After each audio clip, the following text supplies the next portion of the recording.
I'm focused on this theory cause it keeps me from his fire. The Holy Ghost was with me, so my fear I leave behind. My sins were all diminished when he took that breath and died. And if you think I'ma give up on my God, the devil is a lie.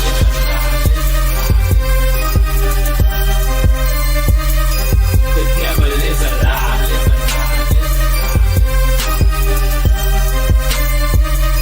The devil is a lie. Hello. Welcome to Black Tea News. I'm your host, Christina Barr, and you should be starting my intro, but I did something wrong on my things. So I'm not playing my intro today. I don't know what I did with my stuff. I don't see it. So anyway, let's just hop to it. Sorry for those of you who are kind of missing the intro. I don't know where what I did wrong. That kind of get rid of my presets. Hold on. I found them. Old time's sake. Here we go. Here's the intro.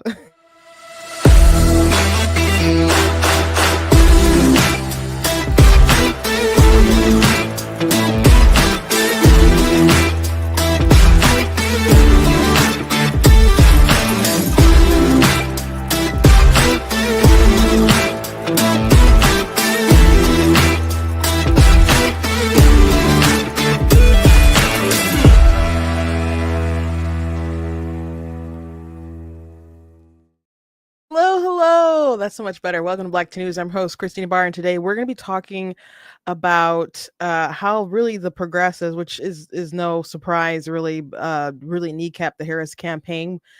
And again, I'm not surprised because it seems like for a while the Democrats would have like these really progressive voices that would be very loud, and they would capitulate to them, like Joe Biden when he was in the 2020 race and he was up against Bernie Sanders, and there was talks about the Hyde Amendment, which the Hyde Amendment like bans federal funds from funding abortion and stuff.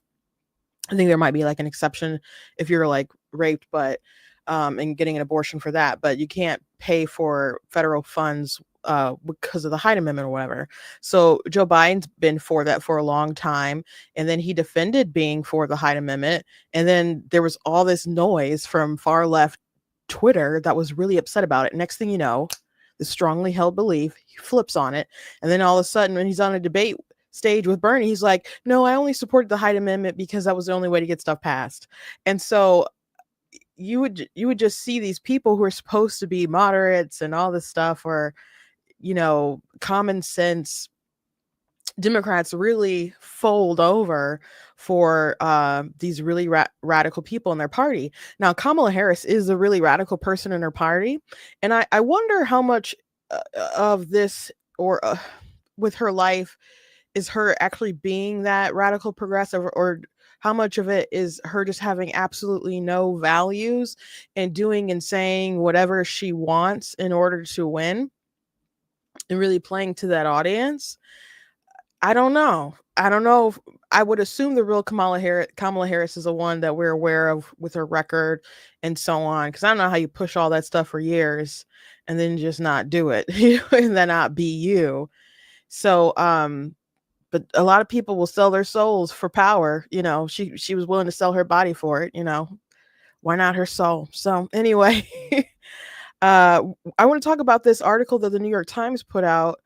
They followed these 13 different undecided voters throughout the election, and I thought some of their commentary was pretty fascinating about different things that made them change their mind, and ultimately most of them voted for Trump or for third party.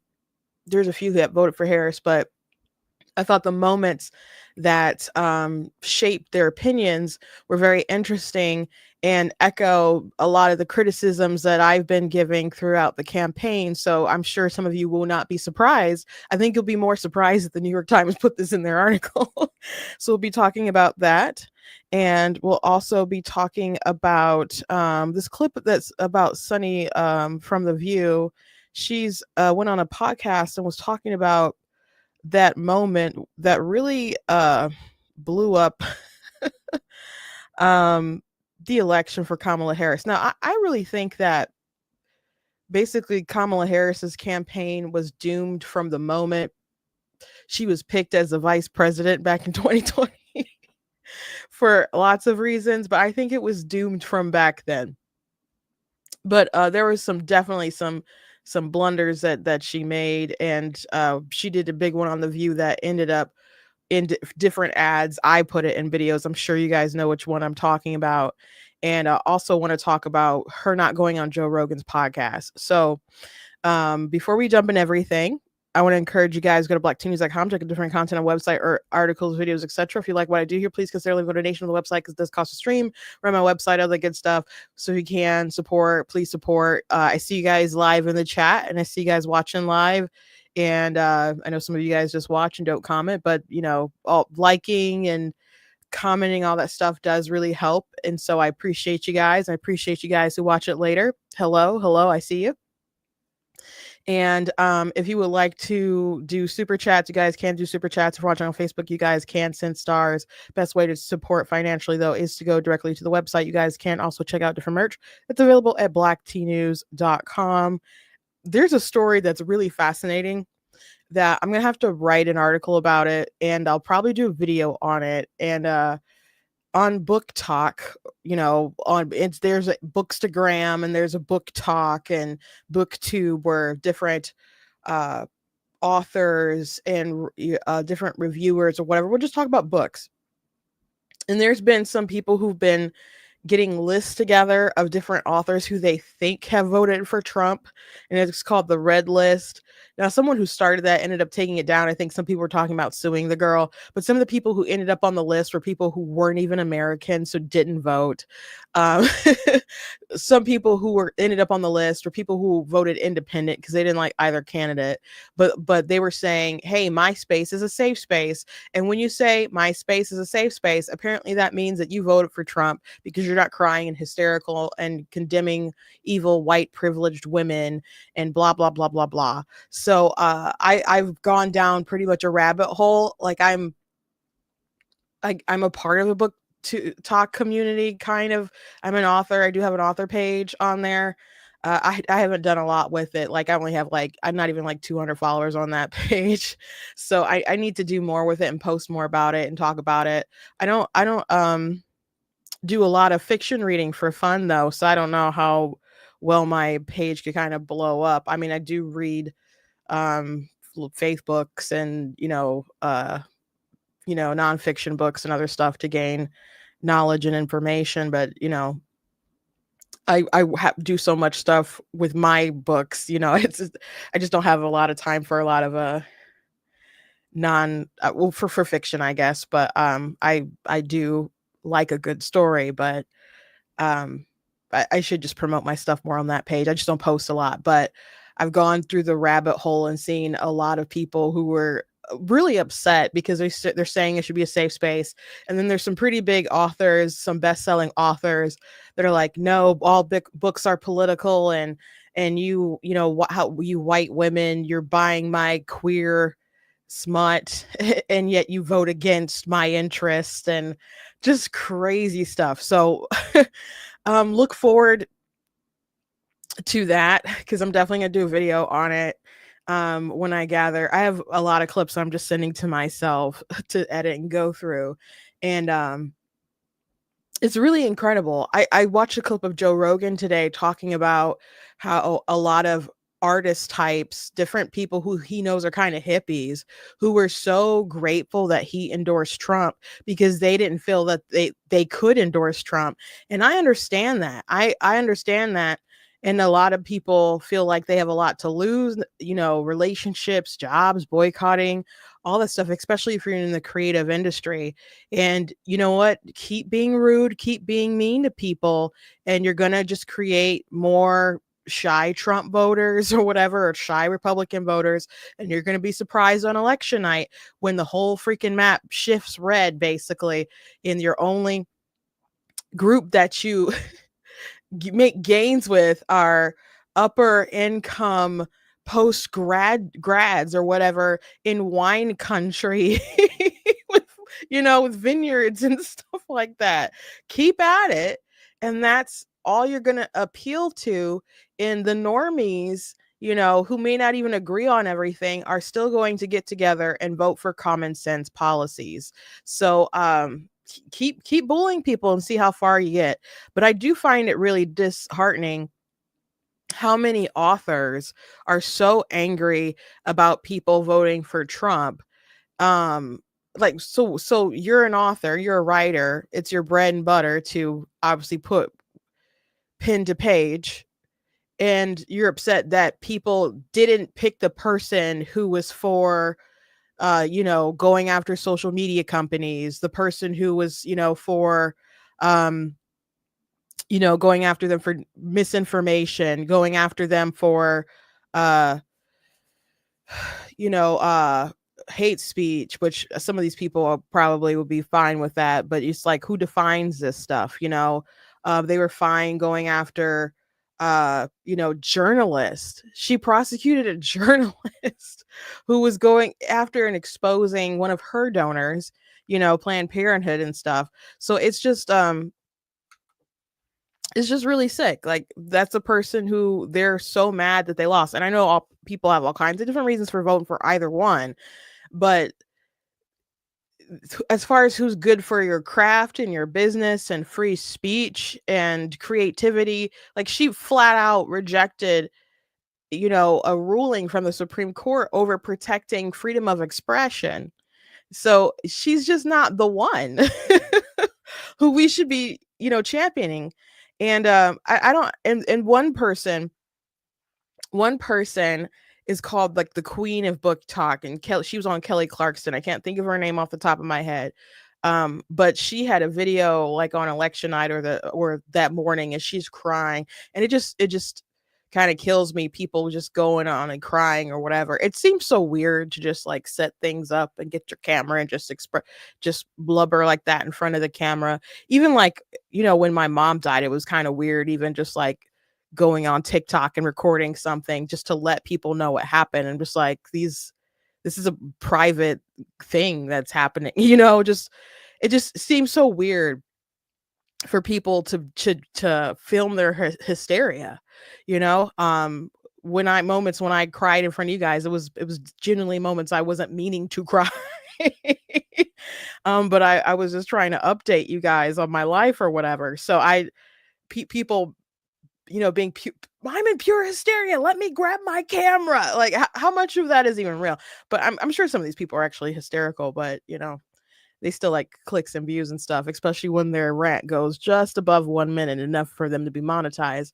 But she's like, y'all don't like black women, and this is a woman who got here on her own, and she was just ranting and ranting, and I'm just like, got there on her own? I'm like, Willie Brown, you gonna enter the chat, sir? They got there on her own.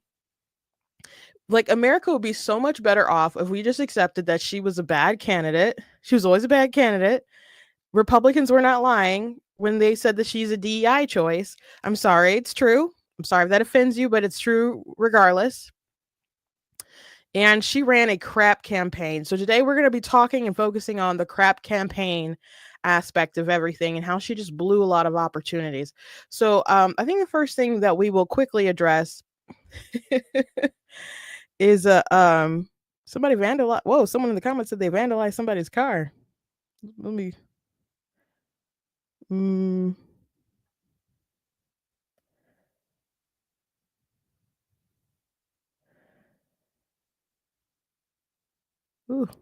jeez.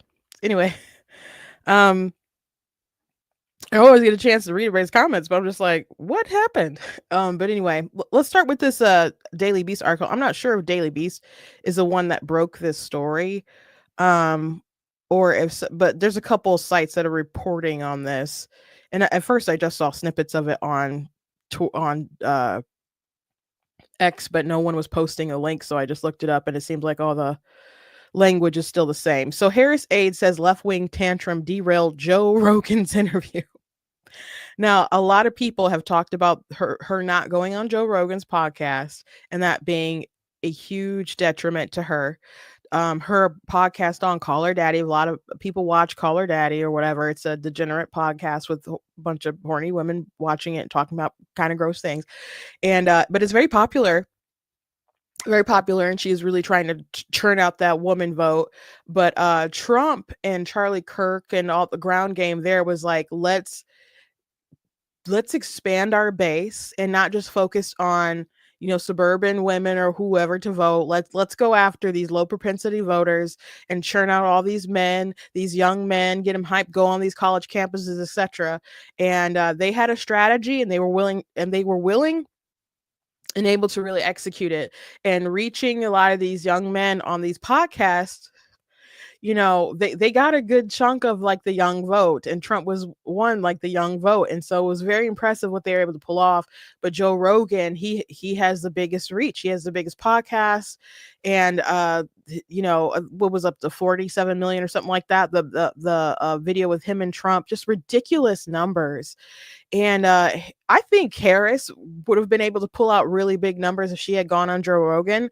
Because I would have certainly watched, and I would have watched an entire 3 hours, because I would have wanted to know how the meltdown happened, because I just don't believe she'd have been able to take it and able to do it. You know, so I think that's part of why she didn't go on, because she is not very great at speaking. Now, Joe Rogan offers her a lot of grace in that area, and he says that interviewing is really a particular skill, and a lot of people can't do it very well. And so he just wanted to sit down, have a conversation with her. And he said after a while, even if you don't talk about, you know, something really important, after a while you can begin to like feel someone out and understand them, you know? And so he said he wanted to talk about like anything. There was a list of things that they weren't allowed to talk about, which Joe Rogan said that they didn't want to talk about, like marijuana and other stuff like that, probably because of, you know, her, you know, going after people and jailing them and so on. And they just didn't want that to be something that renewed people's distaste of her or whatever. So that was off limits. I don't know what else was off limits, but I know Joe Rogan specifically talked about that. But they only wanted to talk for an hour, and they wanted him to fly out to her. And Joe Rogan, he has the biggest podcast in the world. She can go run on SNL. So she if she can do that, she can go to Joe Rogan's podcast. And he offered at a time when she was in Texas, and he said it would be any time he'd be willing to do it. And they ultimately didn't make it work out. Now, that's something that they should have done. She should have even tried. Even if it would have been a complete disaster, she should have tried. And I'm sure it would have been a disaster. I'm sure it would have been a disaster. And I definitely couldn't see her sitting down for 3 hours. But after, you know, all this election stuff came out, we found out she didn't even go to LA for Call Her Daddy. They had that host fly out to like DC, I believe, and they built a set in a hotel room and spent $100,000 for like 2 chairs, a coffee table, and some plants and some shelving or whatever. It was, I don't even understand how they could spend that much money on that, and how much of this campaign was really just laundering money to different consultants or whatever, because the way they blew through cash was just irresponsible. But apparently people within her campaign or in her sphere didn't want her to go on Joe Rogan because it was Joe Rogan. Now, that seems pretty crazy to me, because I would say if anything's not presidential, I would say Call Her Daddy, or having Megan Thee Stallion come on stage, or Glorilla, these people, you know, come and shake their butts or perform their songs that are so explicit they got to bleep out every other word. I would avoid stuff like that. But Joe Rogan is like a bridge too far. So anyway, an advisor for Kamala Harris's campaign has finally addressed what many felt her biggest misstep in the lead up to election day. At a clearinghouse conference on Wednesday in New York City, Jennifer Palmonieri, a senior advisor to Harris's husband, Doug Imhoff, said that a sitting vice president skipped appearing on Joe Rogan's podcast out of fears of an in-house backlash, reported to the Financial Times. There was a backlash with some of the progressive staff that didn't want to be on it, Palmonieri said, who previously worked on the White House and was on Hillary Clinton's 2016 campaign. Harris was criticized by several political pundits for skipping Rogan following Donald Trump's heavily watched interview, believing it would have heavily cost her male voters. Palmonieri Paul Marie, maybe that's what it is, added that the dynamic got weird with Rogan when news got around that she was mulling over the interview, because all of a sudden he's on the heels about how his audience is going to react to this and the demands that they were going to put him on to be tough on her. And Harris did not directly address passing on the Rogan interview. That was a L for them, man. That was a L for them. So yeah, what if he, first of all, Joe isn't like, he wasn't about to be freaking Brett Baer on Fox News, which I didn't think Brett Baer was actually that tough. I mean, he asked her some questions that were just, I would say, that were necessary, and there's definitely worse things that they could have really dug into, but kudos to her for doing the Fox interview. But I can't, Joe doesn't grill people like that. He will ask follow-up questions, and that's just really the issue, though, that she wouldn't be able to just fluff her way through things and go on a 4-minute rant about stuff that doesn't matter and then not answer his follow-up question, because Joe will ask a follow-up question. And then, if she says something that's not true, he'll fact, like, Jamie, can you pull that up? So if she was just willing to have an honest conversation about, anything, it could have done, she could have did decent, but she's just not good at speaking, and they just focus on so many lies or whatever. So but these progressives who didn't want her to go on it just really, really blew things for her. And before, when it was like up in the air about her possibly going on Joe Rogan, there was chatter from the left about not wanting her to go on there, not just because of how he might interview or be tough or whatever, but because they've talked so harshly about Joe Rogan and accused him of, using horse dewormer and all kind of nonsense. Joe Rogan, who used to be a Bernie bro, and on the left or whatever, he's not a conservative guy. He's come over on, in my opinion, and been more sensible and open to other things as of late through the years.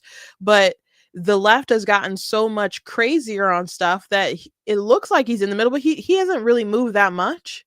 He hasn't really moved that much, but they didn't even want to platform him, but they're looking at it wrong. He would be platforming her.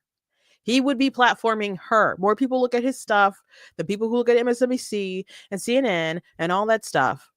It would have been a wonderful opportunity for her. And I think probably could have gotten more views in the Trump interview, because so many people would have been interested to see if she could go the distance to 3 hours. And at what point of time would she just be falling off a cliff over some really simple questions? So, I think it's funny that her people talked her out of it over dumb things. Like, I would assume they didn't want to tell the papers that they were just frankly afraid that if she could do it, maybe they're delusional and thought that she could do it or whatever.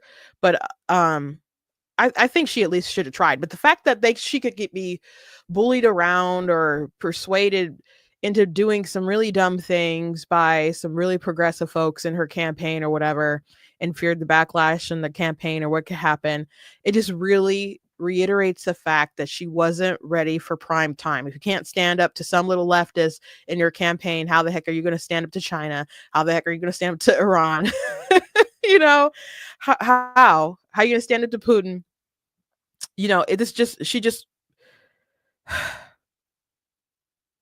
She just wasn't going to be able to do it, guys. She was never capable of this job. And it really does bother me how many people are taking this so personally when it was always so obvious that she wasn't good for this. Hillary Clinton, I don't like Hillary Clinton. I didn't want her to win. I didn't vote for Hillary Clinton. I did my darndest to work to make sure that she lost. And I was very proud of the fact that I was making hit pieces against her. When I worked with the Michigan Republican Party, I did some really, really great hit pieces against Hillary Clinton. And I was glad to be able to be, at that ceremony when the electors cast their vote. I was so happy that election night to defeat her, whatever. But she obviously was more capable of being the first female president than Kamala Harris. This was a big downgrade. I don't care how brown her skin is.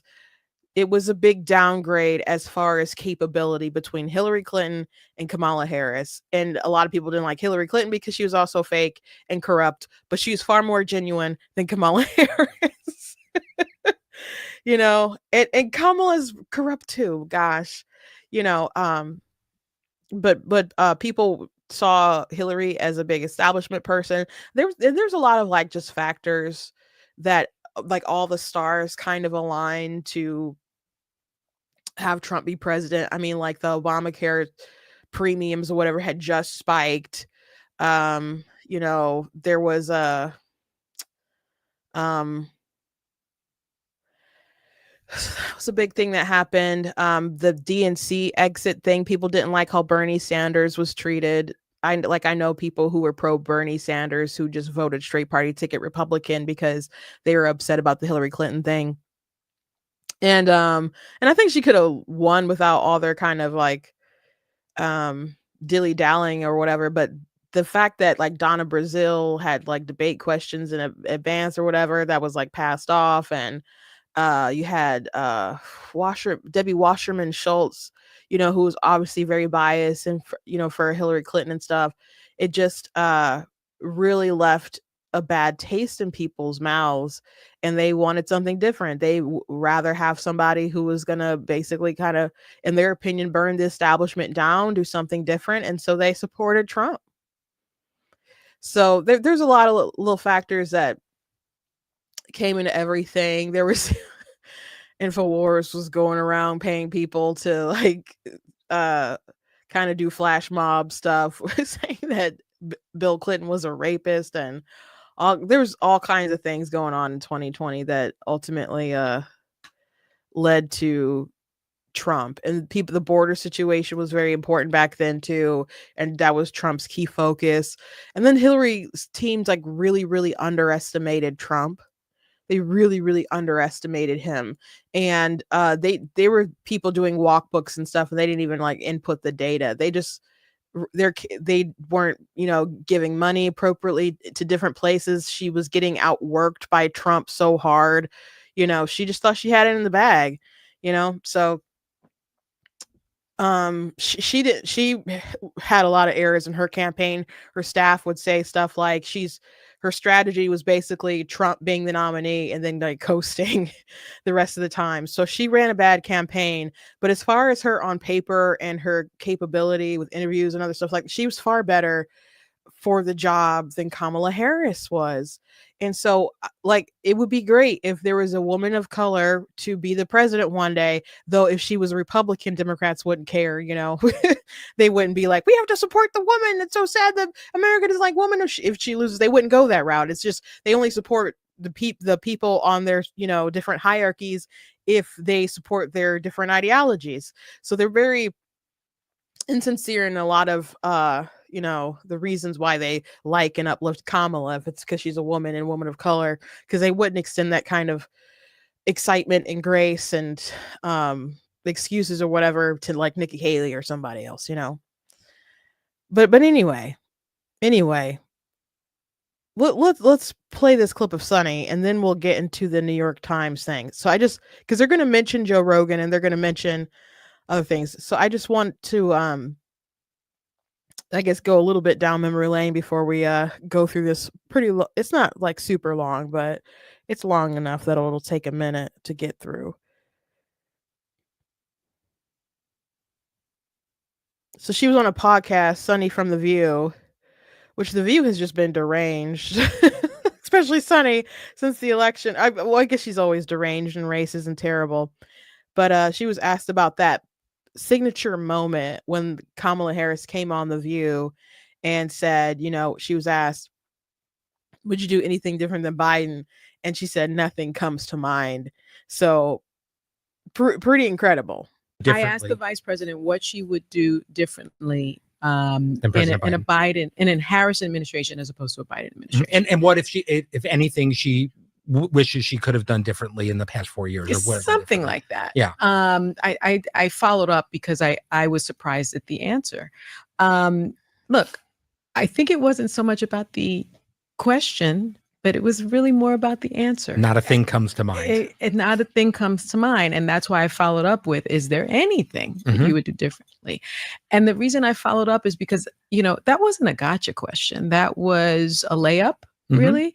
It was an important question. And of course, it was a layup, Sunny. It was one of the easiest questions to answer that she should have been absolutely prepared for. Nobody thought it was a gotcha. It was a really simple question, really simple. And as you said, a very fair question, because it was obviously a change election. People didn't like the current situation, and they would acknowledge it. Like, she would go on the campaign walls, will go on the campaign trail and say stuff like, people can't take 4 more years of this. And we're like, is that an admission of guilt, sir or ma'am? Like, yeah, we can't take another 4 years of this. We really can't. And they would say gas is too high, groceries are too high, So they'd acknowledge all this stuff. And it's like, okay, you guys are in charge. So they would point it out, because ignoring it didn't go over well with people. So they would point it out, and then they'd be like, I will fix it when I get in charge, because I certainly didn't do it now, and I'm not going to do anything, by the end of the year. So it was just, you want to fix, you got to vote for me, and allegedly I'll do something. And so they acknowledged that there needed to be change. And so when you have this golden opportunity to explain to voters how you're going to change it, or what would you have done differently? Because if things are bad right now, obviously mistakes were made somewhere.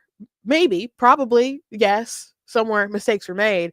And so to say nothing comes to mind, when you can start, I saw people do different videos of her answering that question, and there's like thought bubbles, and there's Afghanistan and people falling from airplanes, and the protests on the college campuses, or the riots rather in college campuses, and Gaza and other things like that. And then she's like, nothing comes to mind. And there's just a lot of things that should have came to mind at that point. And I can understand her not wanting to throw Joe Biden under the bus, but there's still a delicate way to answer that question, because if he's perfectly mentally healthy, as she says, as she claims, and if she wouldn't do anything differently, than what had happened, then why isn't he still the nominee? I think Joe Biden would have done better than Kamala Harris on election night, not because he's a man, but because he is the actual incumbent, and people would feel better about him versus maybe her record of being so absolutely radical. Now, but the Biden administration has done a lot of radical things, don't get me wrong, but there's a difference between a new crazy captain getting on the ship and steering it, and then restaffing it with people even crazier than the ones that they have. Okay. So I think he would have done better. I think he still would have lost to Donald Trump, because it was a change election, and people were ready to go in reverse, to go to where life was better for them, rather than continuing to drive forward off of a cliff. So let's finish watching this clip. I think one she should have expected. Because that's what I thought. I actually thought it was a chance for her to explain to all the people who are saying, I want a change agent, for her to explain that, of course, she has a different lived experience from President Biden. But they did have one of the most successful administrations in our country. That's the tricky part. And I thought she would then say, I would build on the wins that we've had. And I had a laundry list of wins in my head. Right. And she didn't answer it that way. She said, not a thing comes to mind. And listen, I think it goes to show you how loyal she was to the president, who gave her the opportunity to run for president, she shoved him who chose her as his vice president. And who basically named her as his successor when he endorsed her. Yes, it says a lot about her character and knife point her values. I love a ride or die person. So I'm not going to opine as to whether or not it was the right answer or the wrong answer. I will just say I was surprised at the answer, because it was a question that really could have inured to her benefit. It was a question that could have been a change maker in a sense. Yeah, and I think it wasn't. The people that weren't inclined to vote for her, I think, viewed it as a dismissal of the idea that there's something in the last 4 years that wasn't working. Yes. And that a change was needed. But again, it was not planned. No, of course not. Yeah, of course it wasn't planned. It was a very, very, very simple question. That should have had a very simple answer. It just goes to speak to how bad she is, the interviews and stuff. But that's not new information. Like, she's been bad at the retail politics at the interview and stuff. That's not new. So, her having it's crazy that she's gotten so far in her career while being so terrible at all this stuff. Um, I've heard different people talk about folks who have worked with her, and they say that she's really lazy, and she was one of the laziest senators, and she would never be prepared for stuff, and she's inflated her record a lot as far as her trials and other things like that. And I wonder if there's just some truth to that maybe she feels like she will do the kind of bare minimum, besides if she has to like sleep around with somebody or something like that. But, and maybe that speaks to, maybe it's just not a lack of talent. Maybe it's just a lack of passion to really be worthy and competent in her craft, I guess. Because I mean, some people just there's different techniques and things you can learn to kind of get better at this stuff. And I'm not saying that she bombed like every single interview, but she's just not great at this stuff. But she's been the vice president for 4 years. There's a reason why they don't put her in front of the camera too much, because she's not great at this stuff. But that's a question that should have been rehearsed. Now, obviously, she was more prepared and ready to go when they had the debate, and she had a lot of talking points and whatnot, that people could have a better debater than Trump could have been able to just totally dismantle. And he did go back and forth with some stuff. But if she was debating, if she still got her debate with JD Vance, oh my gosh, like just slice. Assuming that would be JD Vance's objective. Like, he didn't go that hard against Governor Walz because the objective was really to be painted as a normal person and to not be weird. And JD Vance was the only one who ended up with like a positive rating at the time. So by the end of the election. But did Sunny cost Kamala Harris the election by giving her that layup question? It's not Sunny's fault that Kamala Harris couldn't answer a very easy, obvious question. It's not. It's funny though. It's funny though, because Sunny was like, she ran a flawless campaign. I'm like, you asked her a question that she gave a trash answer to. That wasn't a flawless campaign. And people claiming that it was a flawless campaign and absolving her of responsibility for her piss poor job just makes more people deranged. And but it gives Sunny cover to be able to say, oh, she lost because America's racist. Oh, she's lost because America's misogynist. And that's not true. The reality of the situation is she just wasn't good. She was so problematic for so many reasons, but on top of her crazy history, on top of her crazy record, she just really sucked. Okay. People surprised or so upset that the worst candidate of all time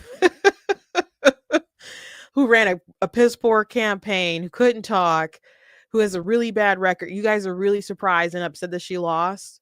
You should be upset that she was the nominee. You should be upset that she was a nominee, because they got their dream nominee with Trump. They wanted it to be Trump, and they wanted to convict him as a felon so they could say he's a felon, he's a felon, he's a felon. And it still wasn't enough, because she's in a lot of people's minds, a corrupt prosecutor. But anyway, let's now go to this New York Times article that's pretty fascinating. And so they followed up with 13 different voters who were undecided. And eventually, it all came down to a lot of people supporting Donald Trump for various reasons. Some of them, voted third party or whatnot. So we're going to go ahead and go through this article. So some people I saw said, like, man, I'm surprised that they published some of this stuff. But, I guess it's a random act of journalism, as Rush Limbaugh used to say. So we spoke with 13 young, undecided Americans for months. Here's how they voted. Starting in mid-August, we spoke regularly with 13 voters who were torn about their choice in the presidential election to track how and why their opinions were evolving. Most of them supported Joe Biden in 2020, were too young to vote that year, but now they were unsure if they could trust Kamala Harris, stomach Donald Trump, or feel any confidence that the candidates would deliver on their top concerns: the economy, illegal immigration, the war in the Middle East, and American leadership right large.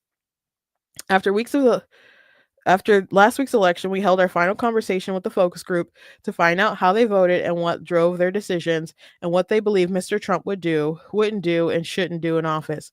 I can't believe it, but I did end up voting for Donald Trump, said Abigail, a 23-year-old Virginian who backed Mr. Biden last time. She felt Mr. Trump was a strong leader, liked his choice of J.D. Vance, and felt Democrats made assumptions based on gender.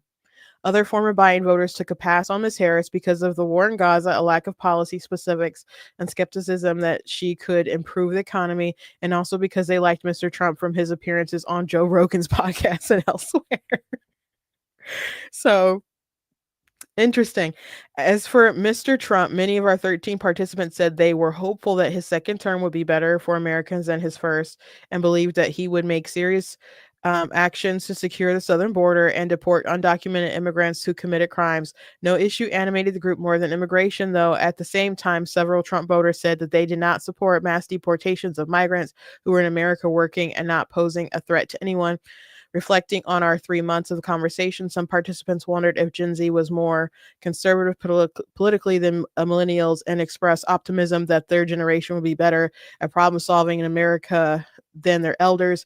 Even those in our group who sharply disagreed with one another felt a measure of appreciation for the chance to talk and listen. I've seen different data to support that Gen Z is more conservative than millennials and stuff. I mean, as people get older and they start having families and stuff and kids, they're more likely to shift and become conservative.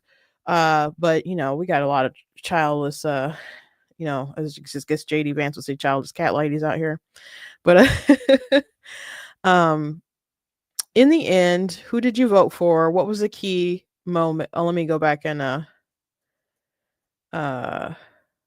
look at some of these kids. So there's Abigail, 23. She voted for Biden. Angelo, he's Latino. Abigail's white. Angelo's Latino, college worker, didn't vote in 2020. Because he's 19 now, so he wouldn't have been old enough. Ashla, 21, from Iowa, South Asian, student, didn't vote in 2020. Chris, he's white, law student, voted for Trump in 2020. George, 21, from Georgia, white student, didn't vote in 2020. Jack from New York, he's white, he's an underwriter, voted for Biden in 2020. Jasper, 25, California, biracial, food service, voted for Biden in 2020. Joseph's 24, South Carolina, white high school teacher, voted for Biden in 2020. Laura, 20, Maryland, white legal intern, didn't vote in 2020. Lillian, 27, from Virginia, white, digital advertising, voted for Trump in 2020. Mark, 24, California, black, he's a chef, voted for Biden in 2020. McLean, 25, DC, white, legal filled, wrote in Romney in 2020. And Pierce, 26, North Carolina, white, sales, didn't vote in 2020. In the end, who did you vote for? What was the key moment that helped you make that decision? And Chris said, I voted for Kamala Harris. I've been leaning that way, especially after the debate, and Jan 6 was something I couldn't look past. Then you had Mark, who voted for Jill Stein. I came to that conclusion when Kamala said she wouldn't do anything different from Joe Biden. So that's that interview from The View with Sunny. It was also the war in Gaza and all the images I've seen. I couldn't get over it. So they wanted somebody who's going to be a change agent, and them really taking no sort of side and just kind of trying to be on the fence with the Gaza Israel stuff really just prolonged things, led to the emboldening of Hamas, which ultimately led to a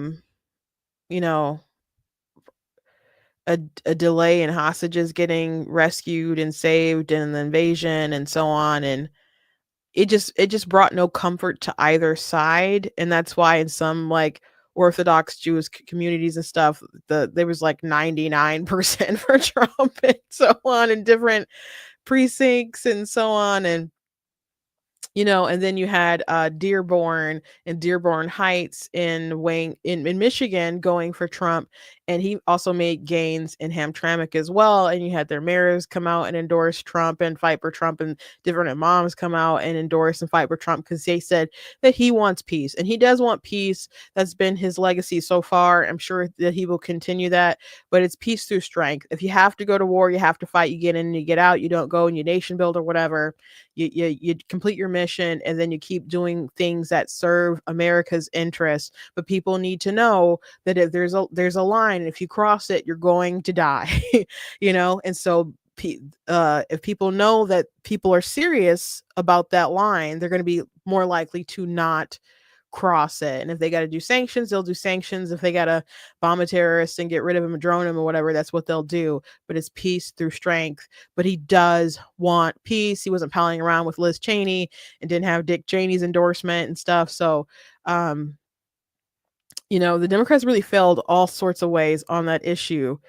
They wouldn't even just pick a lane. It was just straddling the fence with no moral courage on either side. Again, that didn't please anyone.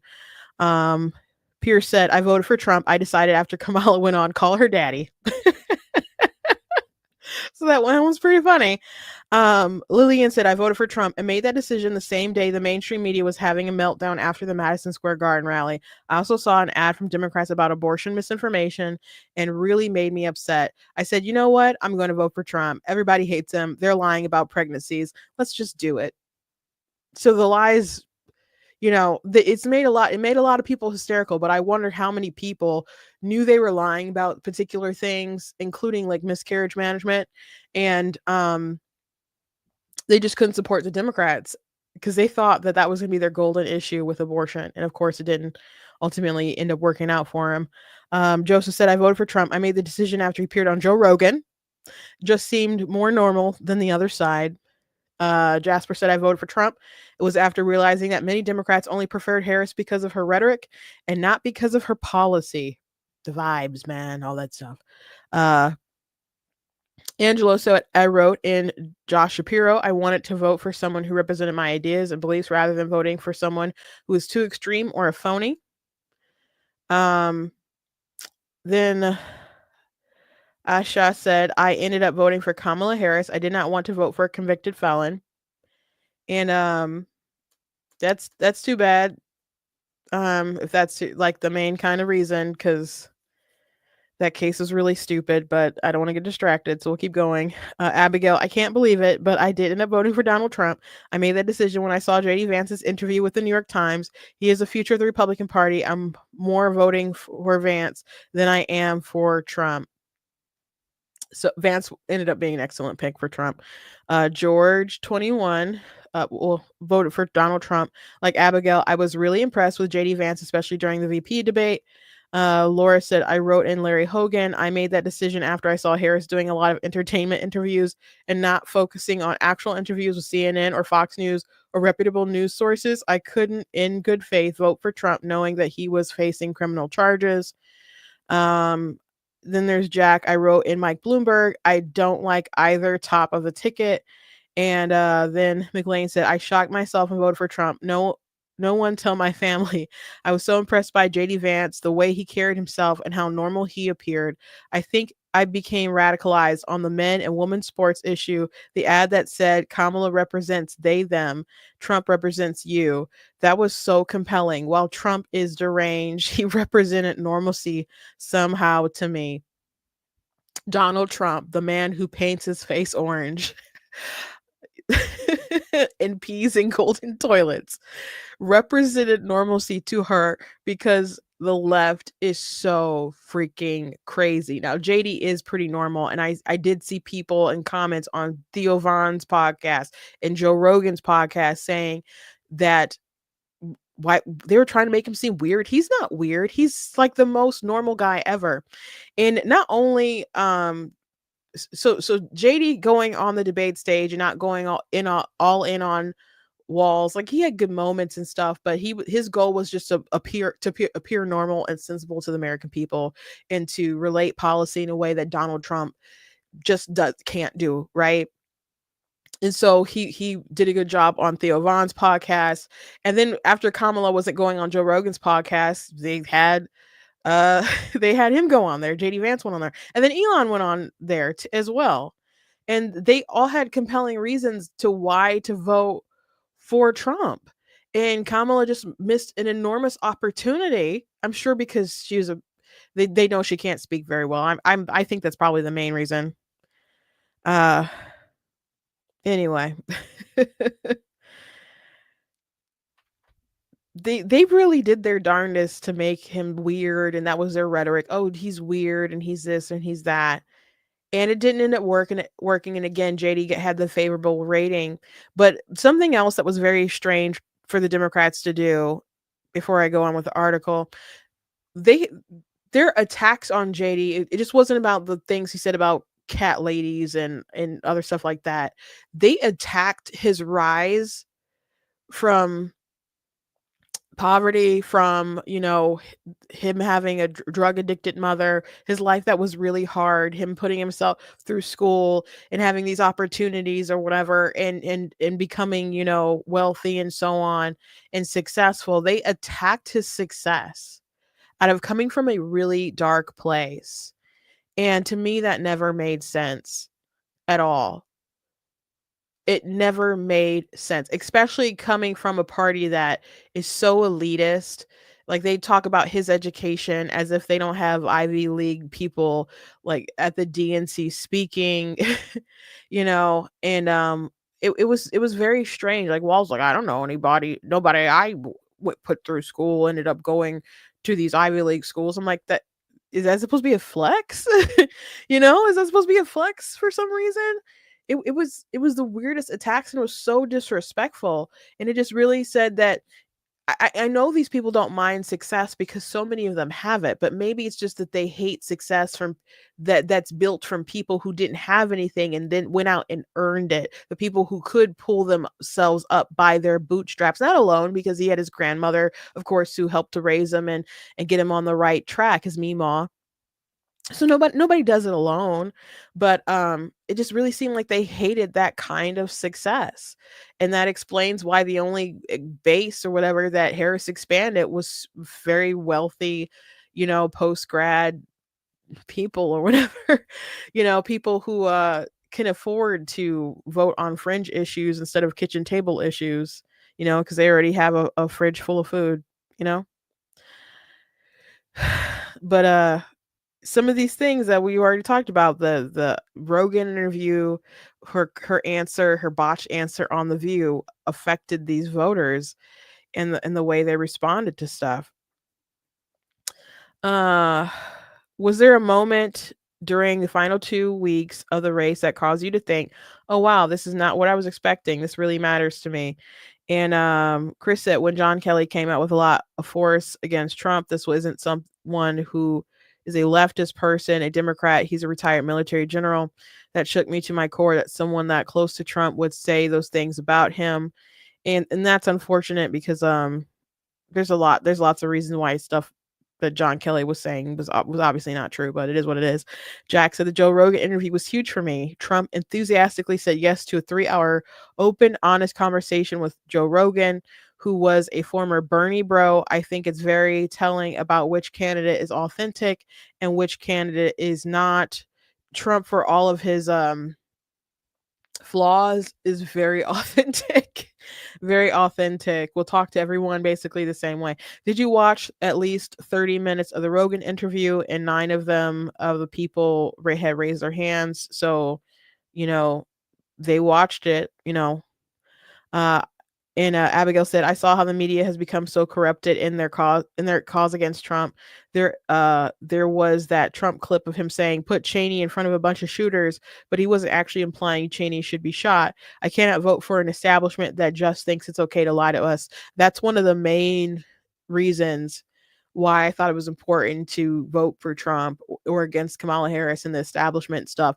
And it was a really big reason why I would give people to vote against Hillary Clinton in 2016, because the whole establishment was on the Democrat side. It's like, who's going to have the checks and balances if the press are that much in her pocket, you know? Same thing here, that how much they were willing to lie about, blatantly lie about things that we could all hear and see and look up instantly, but they still did their best to push it and put it out in the headlines. And then Harris campaign could put out different fundraising appeals, and then Liz Cheney, who knew better, still, was putting stuff out on X and, interviews, and just lie after lie, and it wasn't justified. And I'm so glad that they were not rewarded and they lost. They deserve to lose for that.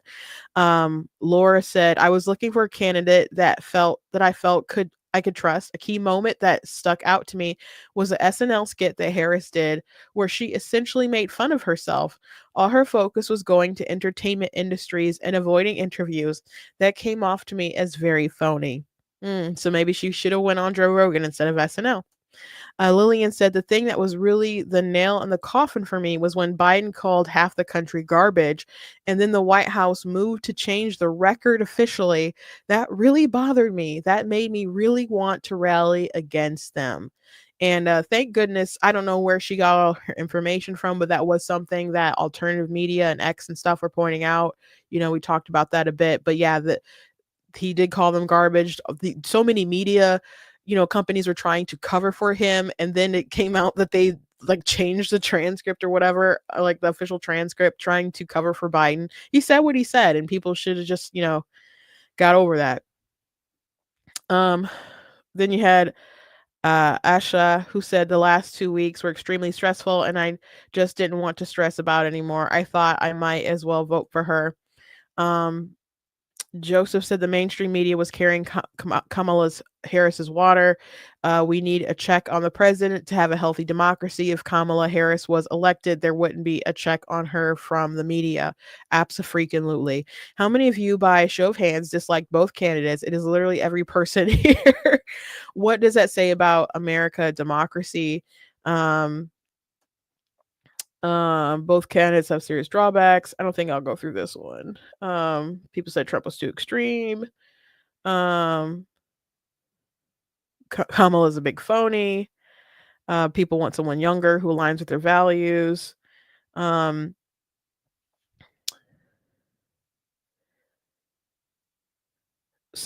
me read Mark's comment. I don't agree with Trump on most of his policies on the he voted for Jill Stein on the Kamala Harris, and I don't think she made it to Super Tuesday in 2020. She's just at heart not a good candidate, and the thing she ran on in 2020 she flip-flopped on in 2024. It just shows you she doesn't have actual policy positions. She's just in it for herself, and to win you don't believe in anything, so why should I believe in you? Finger snaps. I don't even think it's so much that she flip-flopped on different stuff, because a lot of things that people claim that she flipped up on, it would be leaks from different people within her campaign, and not her coming out hard on the I'm not going to do these things. And she's definitely never explained why she changed her mind on different things. She would say, well, I haven't banned fracking. Yeah, and you're also not the president. So when you were running for president, you said you would do this as president. So can you explain in detail why you're not going to do that? Now, what, are you glad that, things that you supported in the past, that you were stopped by, conservative Supreme Court and whatnot? Are you glad that you couldn't always get your crazy way? Are you glad that you couldn't destroy the private healthcare industry? And, can we get some introspection or something, some grand explanation? Because sorry, knocked over my water. JD Vance had to explain several times about his comments and his shift from thinking that Trump was basically Hitler to, I'm going to be his running mate. And he explained it very well. Kamala Harris never had any such kind of explanation. So yeah, she just came off as a flip-flopping phony, but I'm sure she's still crazy. She was just trying to appeal to the middle. Was there a specific advertisement or political ad that you remember either because it was awesome or because it insulted you or because it made you think? McLaw said, I mentioned it earlier. Harris cares about they, them. Trump cares about you. So powerful. That was a good ad. We talked about that quite a bit. George said, it's the same ad that McLean brought up, but for different reasons. I think that ad is pretty indicative of what exactly is wrong with the Republican Party going after marginalized group. It annoyed the crap out of me. I couldn't get a break from it. So he didn't actually like that ad. There was definitely a risk for it, but it ended up being very effective. It was a Trump ad. All of the more moderate people that he's brought into this coalition were introduced, and it reminded me of why I trust his judgment in a sense more than Kamala Harris. Now, if Kamala Harris picked Josh Shapiro, I'd probably be sitting here telling you why I voted for her, simply because I feel like he's more moderate. And I think it's very possible that Josh Shapiro didn't want to be the nominee, didn't want to be her vice presidential pick. It might not have been because they were so afraid of, the uncommitted vote because he was Jewish or whatever. And that was the kind of speculation that different Democrat commentators were throwing out there originally. It really could have been he didn't want to leave being the governor because he didn't think she was going to win. It was a slim shot, and he wants to be the person running in 2028. And that was Walls's pitch too. Is like other people have different aspirations. I'm basically done, so I'm going to be your cheerleader.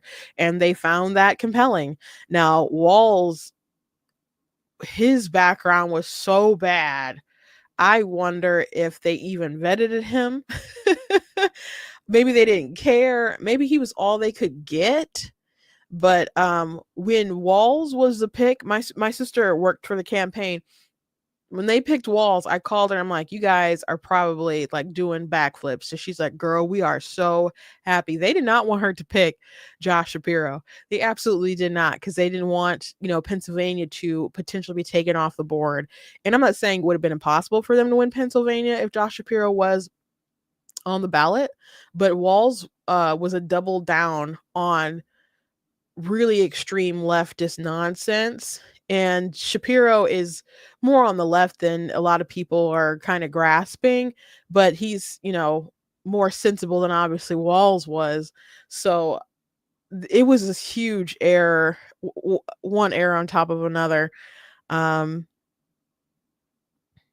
Lillian said, when I had my son almost a year ago, I had a hemorrhage, and I live in a state with an abortion ban, and I was still able to receive life-saving care. I had a visceral reaction to people saying I wouldn't have received care because it's a lie. If they're preying on people's ignorance and, quite frankly, their stupidity and their fear, I want nothing to do with it. So that's a piece of the article. People are like, I'm really surprised that they posted that in there, that they let that get in there. And I'm glad that there are women out there saying this doesn't make any sense. And sometimes they go way too far with this stuff. Like there was the Guardian, I think it was, or maybe had put out some pictures like, this is what a pregnancy at 10 weeks actually looks like. And it was like some tissue in a petri dish, and you couldn't see a baby in there, but it wasn't actually a baby, Well, I guess the first question is, how did a baby at 10 weeks end up in the petri dish? Because that's not where they live, guys. So it was after they had been aborted, like sucked through a little tube that was smaller than their body or whatever, so it's exploded. They cleaned up the blood or whatever, and you just see like basically some sac and stuff. And so people like in the pro-abortion sphere were sharing it around saying, oh, the pro-life community is trying to manipulate you when they show you this little teeny tiny human being. This is what it really looks at 10 weeks. And people even still till this day will still push that propaganda. But it was really, really hype and big at the time. And secular pro-life and Live Action and other groups had to keep debunking it because it was so silly. But there were a lot of women, including pro-choice women, who would say, I had a miscarriage at about 10 weeks. The baby is visible to your eye at that point. Like, it doesn't look like just tissue that you need to see with some kind of microscope. You can actually see them. with your naked eye. They're like a little jelly bean of a person. Like, so what people were trying to pass around as a propaganda, it's really sad that so many people fell for it and pushed it so desperately because they don't want to face the reality of the evils that they support or whatever. But it was really bad this election, the sorts of ads that they would have. So I'm glad that there are women out there who just literally took offense to the lies and the propaganda. I'm very grateful that they were not rewarded for this garbage, and abortion was not the driving factor, that they thought it would be. Abigail said the ad where there were two married couples and two wives went in to vote secretly, and they glanced at each other and they both voted for Kamala Harris. Oh my gosh, is that what you think of married women, that we don't have confidence to marry men who are our equal partners? I cannot vote for a party that thinks that poorly of me. And Asha said, whenever I'd see an ad where Kamala Harris would tell me that today is the day I should donate to her party, it was like, girl, I'm broke. Go away. Let me watch my YouTube video. Do you think the press covered this campaigns efficiently and effectively and accurately? So, let me go back to the number of people who said that. 3 people raised their hands. Okay. So everybody else said no. Mark said they go after Trump and never went after Kamala. They have their own biases and they let it seep into their own coverage of the election. George said, I don't think there's a single mainstream news outlet besides the Wall Street Journal that even pretends not to have a source of bias. Seeing the Washington Post reaction to them not endorsing a candidate, people resigning, it's hell on earth over there. And the New York Times is just clearly biased. It's funny because they're talking New York Times. Everyone is just so not fair to Trump. In what way not fair? George said, it's the headlines. It's these leads and they're putting in the newspapers. The Liz Cheney stuff was just despicable. It's like, oh, Trump threatens Liz Cheney. Well, no, he wasn't threatening her. He was just saying if she was in the situation that so many American soldiers have been, would she still be this hawk on war? And Jack said, I think the press really has a double standard when it comes to Trump versus Harris, or just the Democrats in general. We saw it with the garbage comment on Biden that was kind of just glossed over, seeing people on MSNBC and even the Times, unfortunately, saying Kamala ran a flawless campaign.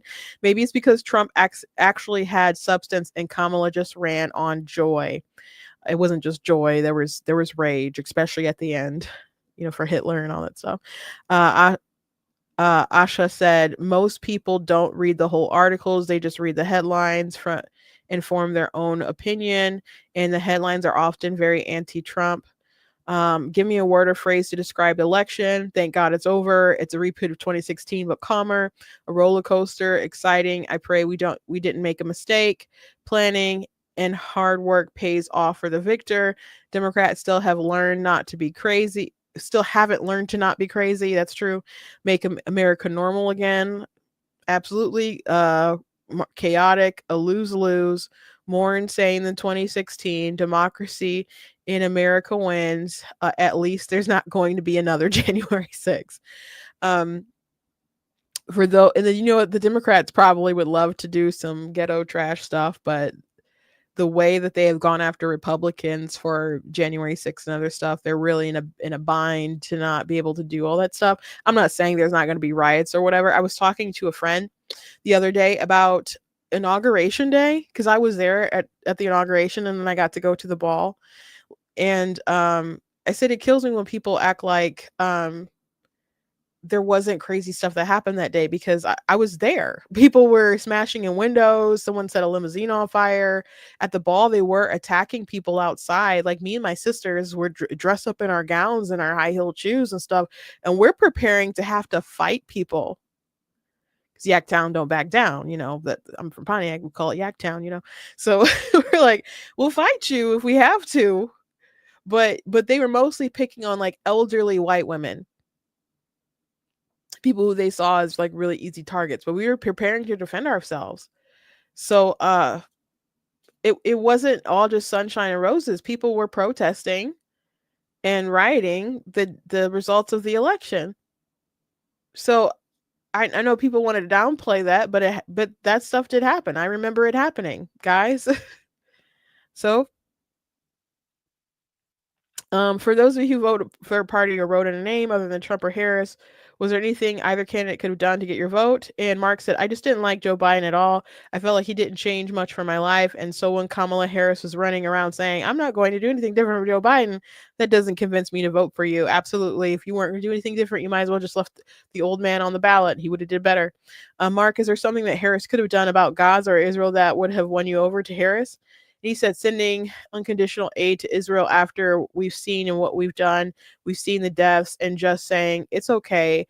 I'm not going to change that. I can't in good conscience vote for that because I'd be saying I'm okay with what they're doing.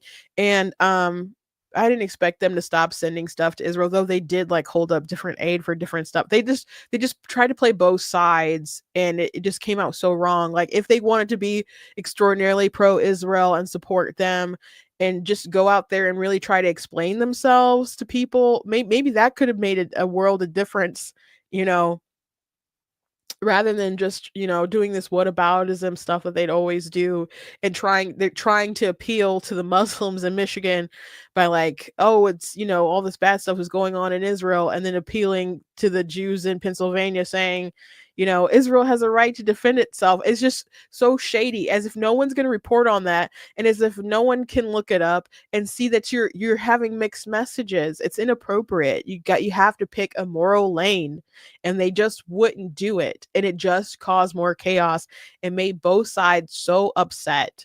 It was just so just trash after trash after trash decision. Laura said, I don't know if there's much Trump could have done to win me over. When it comes to Harris, I really needed to see more substance from her, and unfortunately she didn't differentiate herself from Biden really at all. And Angelo said, with Trump, after everything he's done in the past and with what's happened with Madison Square Garden, that turned me off a lot. And then with Harris, she's just so phony. It's just not real, and she wasn't being honest about her positions. And I don't know what was so awful about the Madison Square Garden thing, other than the fact that people were bad about that comedian for a little bit. But whatever. Angela, what's an example where you felt she was being dishonest? The whole fracking thing. Back when she first ran, she was saying, I want to ban fracking, but then she flip-flopped. And I feel like she's only trying to do that to win Pennsylvania's election. Bernie Sanders said that basically. Some people are like, Bernie Sanders, oh, he's so right about the election. Like, Bernie Sanders did not help Kamala Harris. He went on a show, and they're like, okay, well, she had all these positions, and now she's kind of like shifting away from that. What does that say? He's like, I think she's trying to win an election. Like, okay, so you think she's just a phony who's lying to the American people, will say anything, do anything to get elected. You are not helping. You are not helping. So I think it's rich that he's coming out with different pieces on like, oh, the economy, they should have focused on this, and the workers and the working class people, blah, blah, blah. Bro, you did not help. You did not help her. You were a distraction. You know, you ended up in little cut ads that conservatives made and shared online. It's been mentioned before, but if Harris had picked Josh Shapiro, would that have made a difference? Jack said, yeah, I'm a huge Josh Shapiro guy. I think he's done great things for the state of Pennsylvania. I call him Glenn Youngkin of the Democrat Party. He's just a really good leader and someone that's honest. I don't think I would have voted for her, but it definitely would have made a difference in my decision making. And Angelo said, yeah, as someone who voted for Josh Shapiro, I still don't think I would have voted for Harris. She'd have been the president and he would have been the vice president. True. Laura said, it definitely would have made me pause and rethink things. A more moderate running mate would have helped me think, okay, am I voting for the future and maybe have some influence there? I did consider voting for Trump when I saw Vance. I hope to see more of him in the future.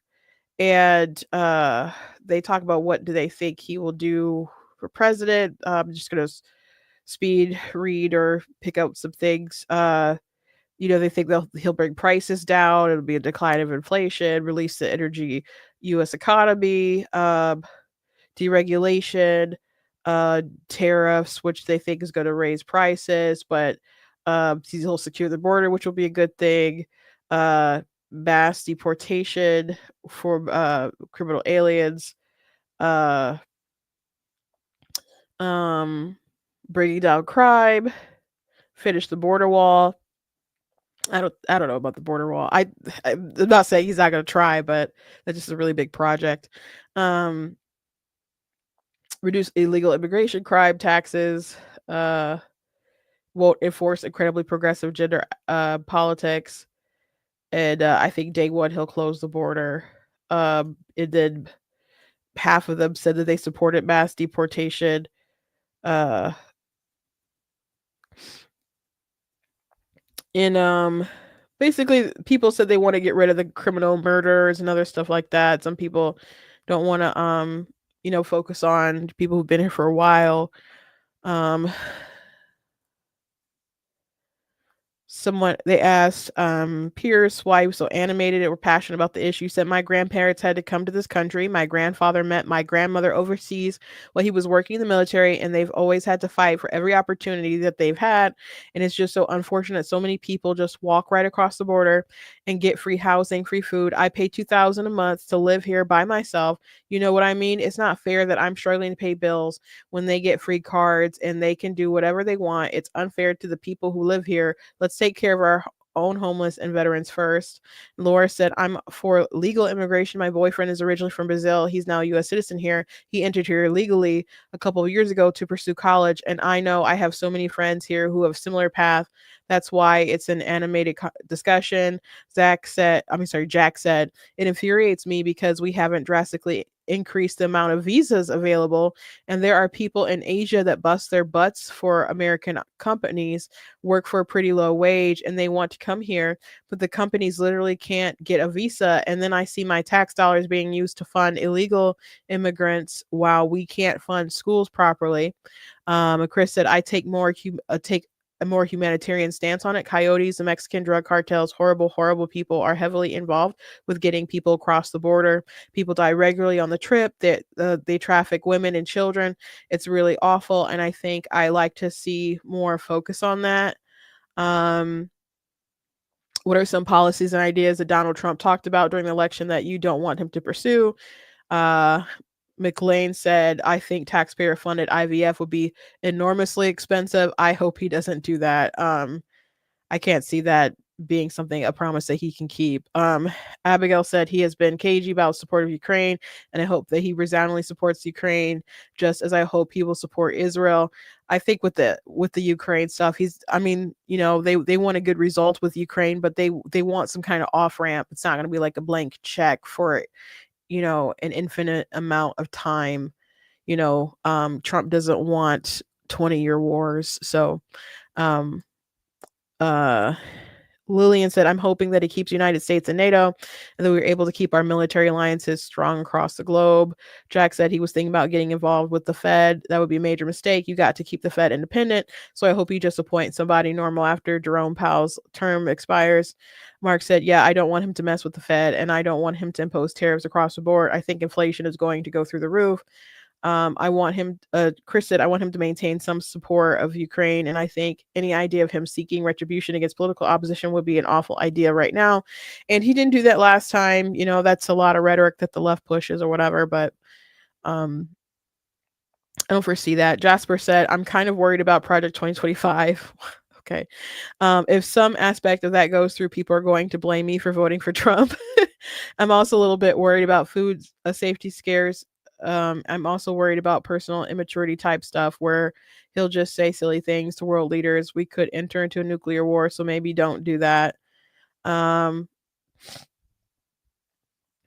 going to be some overlap with Project 2025 because it's a 900-page document that just has a crap ton of policy stuff in it that's conservative, right-leaning. So there's gonna be things that overlap, but a lot of the things that they're pushing were things that Trump ran in opposition of. So again, you'll have overlap with that stuff. It's a huge document, but most people complaining about it have not read it, and there's things in there that are obviously quite good. And then they asked, they offered advice like, is there a second chance? Don't mess it up. They think that JD Vance and Donald Trump should do regular podcasts on Joe Rogan so they can update the American people. Be a president for everybody. You have a mandate, push conservative agendas, be gracious to your opponents, not make everything about yourself. You don't have to run to appease anybody because this is your second term. Make correct, smart decisions for the last 4 years. Bring down inflation. You're a businessman. Just act like it. They asked about how people felt about Elon Musk. People had generally good opinions about him. Him sending Starlink to Ukraine and Tesla and other stuff. People had mixed opinions about RFK Jr.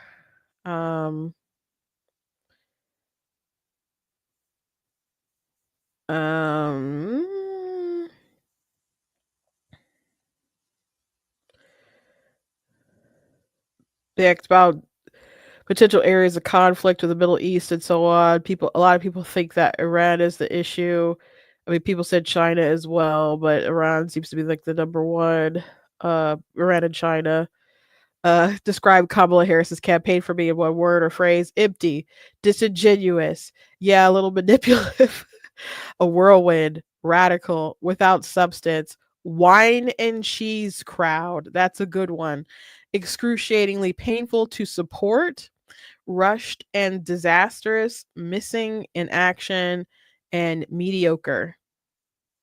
Some of them didn't know how the election was going to go because they're on college campuses, and so it's kind of echo chamber.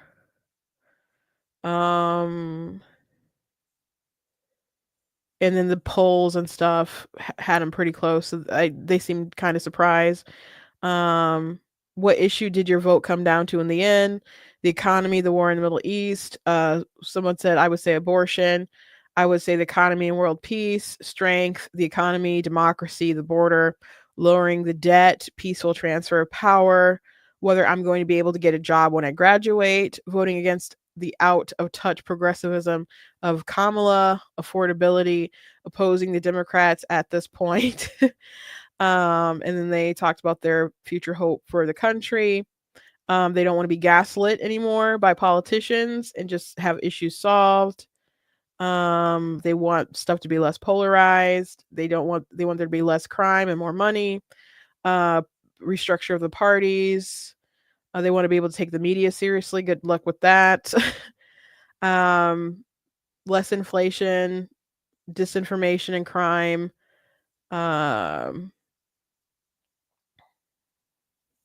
Holding politicians accountable.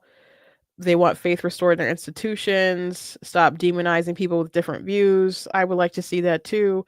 By the way, someone had commented on a video and said, that election night video with me and my sisters, that, she's going to go to jail too. I'm like, what the heck does she do that you guys are wishing jail upon my sister? Like, you got like, and I replied to them. I'm like, this is why people don't care about Trump being a felon, because they know that you guys are for political prosecution and that's what they expect that it's about. But just to be like, you want her to go to jail? You want us to go to for what? For what?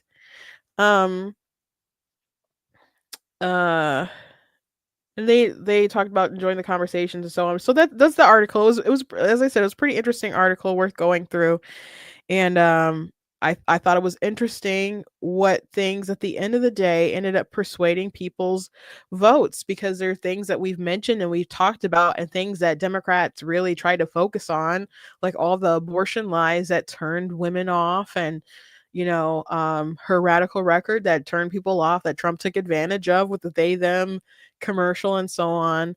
So her not going on Rogan, her botched answer with Sunny, and not being able to have a good answer. And by the way, it wasn't just on The View where it was like the nothing comes to mind. Like, she was asked the question at least like 3 times or whatever, and didn't really have a good answer for how she would be different or what she would have done different.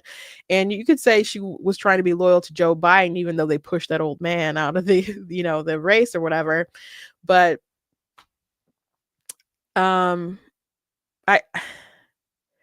I think it's just a lack of accountability. I think that's what it really comes down to. Because there's a way to be at least partially respectful to him while offering some criticism or whatever. and she just couldn't do it. I don't know why they didn't practice that answer, you know, or what she was told by her group of folks. But it was a terribly run campaign. They made a lot of mistakes, and it's very sad to lose an election. This is probably like the saddest thing. It's very sad to lose an election and to run a campaign entirely based off of lies. Like, you couldn't be honest about what you really felt, what you really want to do. You had to lie about that stuff. And then you had to lie about what your opponent wants and wanted to do. And they had this whole propaganda campaign about Project 2025. At least if you were running honestly about who you are and you were being honest about your opponent at the end of the day, it could come down to the people just chose your vision or their vision or whatever. But the fact that you banked so much on a lie, I hope it haunts her at night. Like, some people were, you know, I was talking to somebody about after the election, and they're like, you know, they didn't like her and they wanted her to lose, but they themselves knew what it was like to lose an election, so they still felt bad. I'm like, I don't feel bad for her. She what she did was evil. How she acted was evil. She deserves to feel the sting of loss. Like I've, you know, lost before. Like, I've run for office and I lost an election that was like by 6 votes. And that was hard. And I ran for Congress the same year after like someone had dropped out, so I got nominated to run, and I only had like maybe about 2 months to run or whatever. But it was an 80-20 district, so I wasn't going to run, and I still didn't like having my name Googled and saying that I had lost to Brenda Lawrence, you know, even though I was never going to win. You know, so I can only imagine you losing the presidency. That's got to sting. And apparently, if you look at Hillary Clinton, something gets you never get over. Okay, but she didn't play the game to be real or true to herself, and she didn't play it to be honest to the voters and to even fight against a real version of Donald Trump. So everything that she concocted was a lie, and she deserved to lose because of it.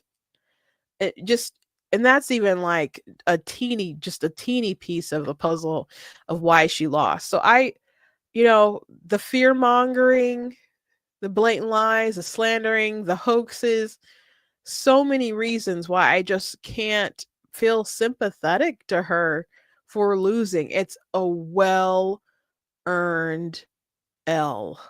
It's so well earned. And it couldn't have happened to a nastier person. Okay? You know, sometimes you're like, oh, no, not with this. Not with this. Here's an interesting question. Do I think that Biden would have gotten swing states if he had stayed in the race? I think that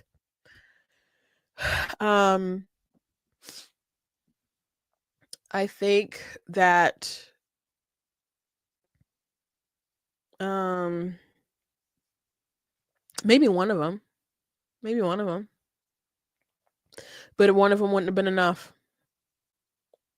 I think he still would have had similar issues in Michigan. I think Trump, like thank God, like the Georgian governor wasn't petty and wasn't like, screw Trump. Like, they wanted to use the ground operation, you know, to make sure that Trump won, despite Trump going out there and being nasty to him and stuff. You know, they still made sure that he was going to win. And I think he would have still turned it out in Georgia and other places, you know. So I don't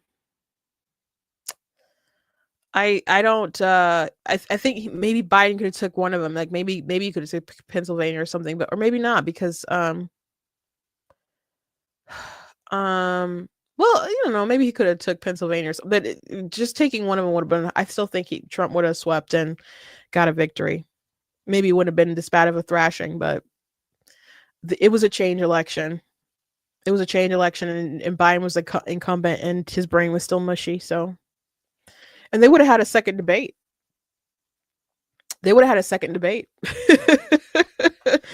And I don't think his second debate would have went very well. So I think they would have ran into similar problems. I'm trying to reach a tissue. I'm sorry. So now I think that he would have still had a bad result. So um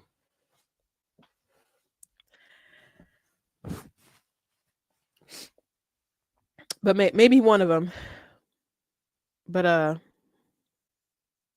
it wouldn't have gone well. Trump would have still won. And that's why they started panicking. And I don't know if it would have been better or worse for their seats, because they were really concerned about Biden being a drag on the rest of the ticket. And that's why they wanted to replace him, at least. I don't know how much hope they had at first to actually save the presidency, but they didn't want everything to go down, you know. So and by the way, we would have had more victories like in the House and stuff, but there's a lot of gerrymandering that goes on in different states led by Democrats and stuff that, you know, even though we had this massive victory or whatever and won the popular vote, you know, we still only have a very slim margin that's getting slimmer because Trump was nominating people who's in the House. So that's not great. But anyway, that's all for today. I hope you guys enjoyed that article from the New York Times, and it was an interesting perspective from different people following their, you know, ideologies and stuff and how they shifted throughout the campaign, and ultimately what led most of them to either not supporting, you know, either main person or to support Donald Trump. So it's just very interesting how people are taking this so hard when it seems so obvious. Like, I can understand being a little surprised by the result, but for people to take it so hard when she was obviously so terrible. But I know people think that Trump is uniquely terrible, and he does come with a laundry list of issues, granted, but even still, you found somebody worse. You know, people underestimated how much people disliked Hillary Clinton, and the same is said for Kamala Harris. And Kamala doesn't have the same kind of name ID or recognition that Hillary had at the time or whatever, but she was still so uniquely bad at everything else. And I don't want to keep repeating myself. Thank you guys for joining me. Please go to blacktnews.com, check out different content on my website, articles, videos, etc. If you like what I do here, please consider leaving a donation at blacktnews.com/donate, because it does cost a stream around my website, all that good stuff. If you guys can, you know, look at different merchandise like the Black Tea mug and different t-shirts we have available. I do have also books that I sell. I have fiction books. I have 16 fiction books and 2 nonfiction books. One of my nonfiction books will be, of course, God is Blatantly Against Abortion. Someone had the wackest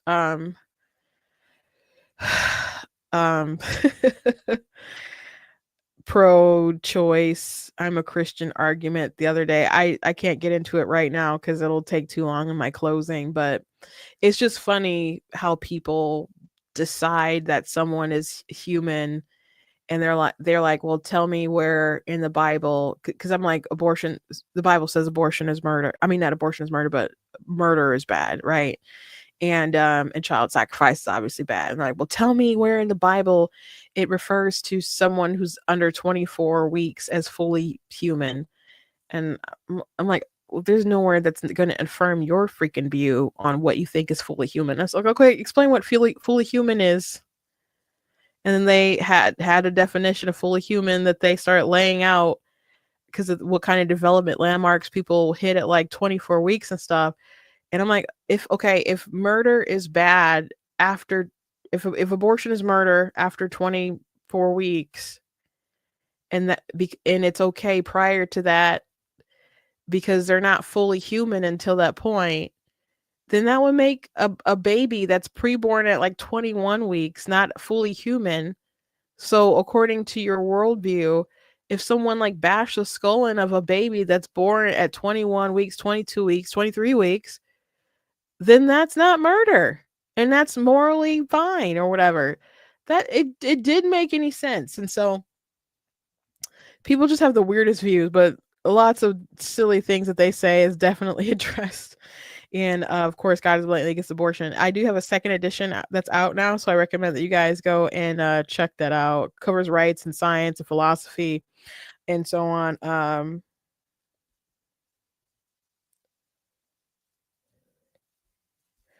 Anyway, God bless you all, and I will see you all